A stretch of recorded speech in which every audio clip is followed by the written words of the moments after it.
Who is the person that you are happiest to see in this world? That's the question we're tackling today on The Art of Lifing with Keka.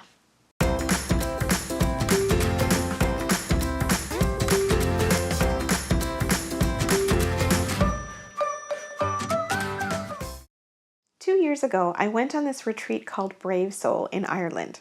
It was in a tiny little fishing village in County Clare, and it was run by a gentleman named Philip McKiernan. So we were there with a number of different entrepreneurs and had an incredible day, an incredible 7 days of self-development and growth and reflection. And on the very last day, Philip brought out this passage and read it to us. And in the passage, the question was asked, who are you happiest to see in this world? So I thought about the question as he read it out. And, some people might say it's their loved one, their significant other. It could be a celebrity maybe that we admire. For me, I thought it has to be my kids. After a long day out and working, when I come home and they see me, they come running towards me and say, "Mommy," and it gives me a sense of joy that's deeper than I could ever imagine. So I thought to myself definitively in that moment, yeah, it's definitely my kids. I am happiest to see my kids in this world. Then as Philip continued through the passage, one of the things that came out was that at the end of the day, shouldn't we really be happiest to see ourselves, since we are the ones who know ourselves the most in this entire world? There's nobody else who knows us better than that. And that really stopped me in my tracks. Because if I have to be honest with you, if I were writing a list of the people that I was happiest to see in the world, I would not be anywhere near that top of that list. And I thought, why is that? Why am I not happiest to see myself in this world? And it started to get me asking a whole bunch of questions about the fact that, even though I think of myself as being successful, that I have a career, I have an amazing husband that I've been married to for 21 years, I have 2 beautiful kids, when I look at myself, I can be really hard on myself.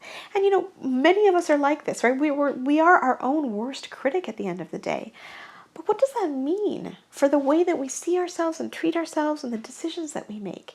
I kept thinking to myself in that moment that if my kids came to me and did not put themselves at the top of their list, that would make me really sad. And yet I'm not leading by example. If they follow what I do, I certainly wasn't doing that. So it started to get me thinking about how I could treat myself better and start to be kinder to myself. Which led me to another experience that I had a little later. I'm part of this group called One More Woman, and it's run by this visionary CEO. Her name is Jennifer Love. She's so kind and caring, and her entire goal in her business is to help entrepreneurs get their businesses from 6 figures to 7 figures.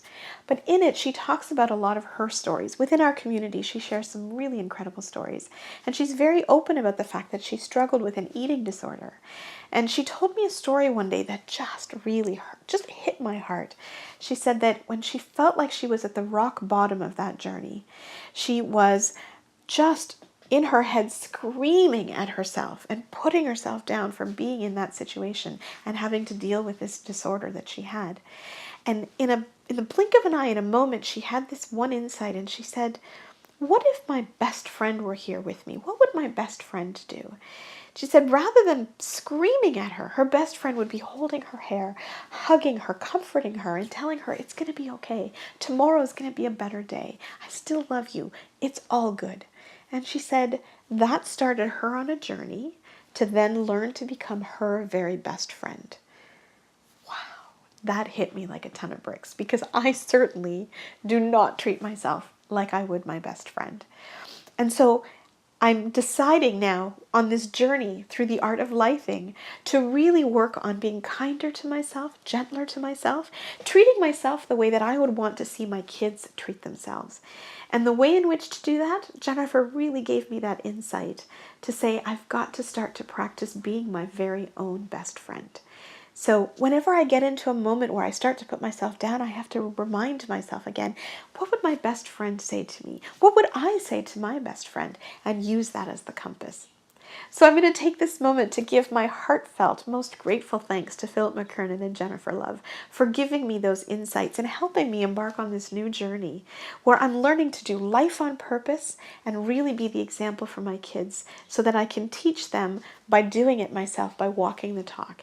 And all of that starts with asking those two questions. Who are you happiest to see in this world?